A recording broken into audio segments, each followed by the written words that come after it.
माझ्या मेन्सच्या आन्सरला स्पेसिफिक करण्यासाठी सबस्टॅटिक बघा इथिक्समध्ये असेल किंवा बाकीच्या आन्सरमध्ये पॉईंट जनरेट करणं हा काही प्रॉब्लेम राहिलेला नाही. आता लोकांकडे बरेच अप्रोच आलेत, पेस्टल अप्रोच असेल, हे अप्रोच असेल, सगळे सांगतात इन्फ्रास्ट्रक्चर डेव्हलप करा, हे करा. स्पेसिफिक एक्झाम्पल नाही दिलेत तर मग ते मार्कमध्ये कन्वर्ट होणार नाही. तुम्ही टॉपरचे आन्सर बघा, इव्हन 10 मार्क्सच्या क्वेश्चनमध्ये 6, 7, 8 असे एक्झाम्पल दिलेले आहेत. श्रुती शर्माचे आत्ताच मगाशी म्हटल्याप्रमाणे फक्त एक्झाम्पल मोजा, एका आन्सरमध्ये 10 मार्काच्या किती एक्झाम्पल दिलेले आहेत. ते एक्झाम्पल कुठून पिक करायला पाहिजेत? न्यूजपेपरमधून पिक करायला पाहिजे. न्यूजपेपर हा चांगला सोर्स आहे.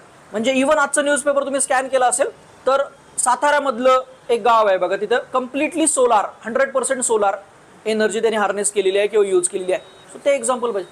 माड्याच्या वाडीमध्ये असे एक्झाम्पल बेसिकली जे मायक्रो असतील ना, किंवा रिसेंटली पुण्यामधलं पुरंदर जवळचं एक गाव होतं, त्यांनी इलेक्शन घेऊन विलेज आयकॉन डिसाईड केले होते आणि त्या विलेज आयकॉनमध्ये प्राणी होते. So environmental इथिक्सच्या context